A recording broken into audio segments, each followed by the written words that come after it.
Now let's perform intersection operation on the two given lists. Okay. So if you observe list 1 and list 2, the common elements between these two lists are element 2 and element 5. You can see 2 is available in both the lists and also 5 is available between these two lists.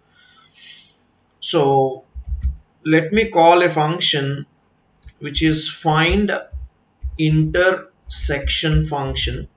Okay, where I am passing list 1 as the first parameter and list 2 as the second parameter.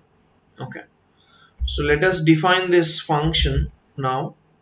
Find intersection function by passing this list 1 and list 2 as parameters. Okay, so I'll also take an empty list here, list 3. Now the elements which are common in both list 1 and list 2 to be appended to list 3, right?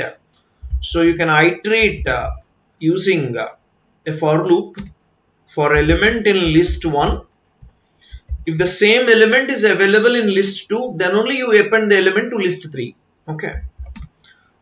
If the same element is also available in list 2, then you can start appending that element to list 3, right? So list 3 dot append of element.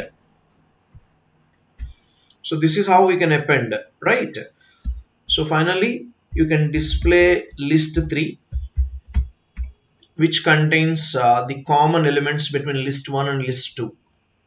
Okay, you can observe the common elements between list 1 and list 2 are 2 and 5, isn't it? Okay, like this.